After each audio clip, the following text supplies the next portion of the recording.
प्रसाद लाड आणि जरांगे पाटील यांची आज भेट झाली।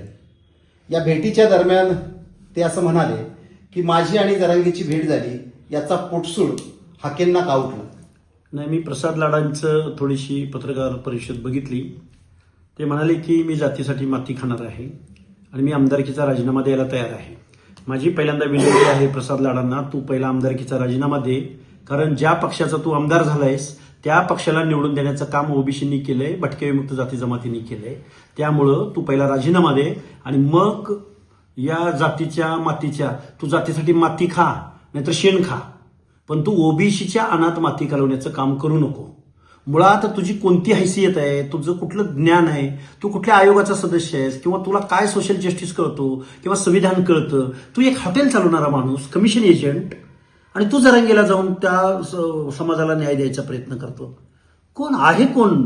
प्रसाद लाड हा कॉर्पोरेट मधला एक पैसे कमवणारा एजंट आहे, हॉटेल व्यावसायिक आहे।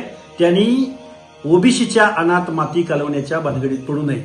आणि आम्हाला तू कुणाला भेटला, तू कुणासाठी माती खाल्लीस, आमच्या पोटात पोटशिळ उठायचं कारण नाही। पण महाराष्ट्रातल्या अर्ध्याहून जास्त लोकसंख्येच्या अनाथ माती घालवणाऱ्या जरांगेला जर तुला भाऊ करून घ्यायचा असेल, तू भाऊ करून घे नाही तर नवरा करून घे, आम्हाला काही फरक पडत नाही। त्यामुळं प्रसाद लाडांनी ज्या भाजपच्या उमेदवारीवर आमदारकी घेतली ना, तो भाजप ओबीसीच्या जीवावर सत्तेमध्ये आलाय, याचं सूत्र कुठेही ध्यानात विसरू नये।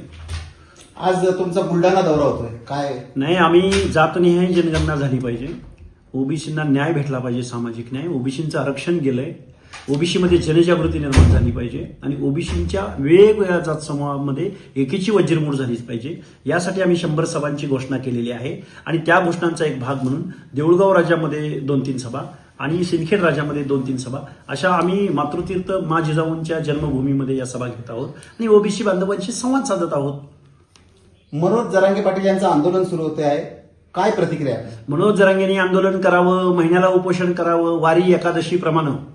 आम्ही तर वारी एकादशीला देवाच्या भक्तीसाठी जातो, पण जरांगेंनी रोज उपोषण करावं आणि मुख्यमंत्र्यांनी रोज त्यांच्याकडे प्रसाद लाडांसारखे हॉटेल व्यावसायिक पाठवावेत, त्यांच्याशी खाजगी डील करावं, कॉर्पोरेट डील करावं। आमचं त्यांच्याशी काही देणं घेणं नाही, पण आमचं ओबीसीचं आरक्षण आज रोजी संपुष्टात आलेलं आहे। आम्ही अनेक उदाहरणं त्या दिवशी मंत्रिमंडळाच्या ओबीसी संदर्भातल्या सब कमिटीसमोर मांडलेली आहेत, त्या प्रश्नावरती उत्तर देण्याचं काम करावं ही आमची विनंती राहील।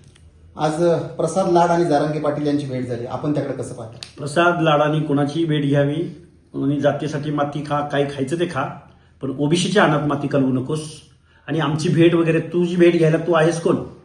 तेव्हा आम्ही ठरवू तुझी भेट घ्यायची का नाही घ्यायची। आणि तू 1 लाख मराठी तरुणांना रोजगार दिल्याचा तू दावा केलायस, तुला एखादा आंतरराष्ट्रीय दर्जाचा पुरस्कार देण्यासाठी आम्ही महाराष्ट्राच्या मुख्यमंत्र्यांना आणि देशाच्या पंतप्रधानानं युनोकडे शिफारस करावी, असं मी लाडांचं कौतुक व्हावं, त्यांचा सत्कार व्हावा अशी विनंती सरकारला करेन।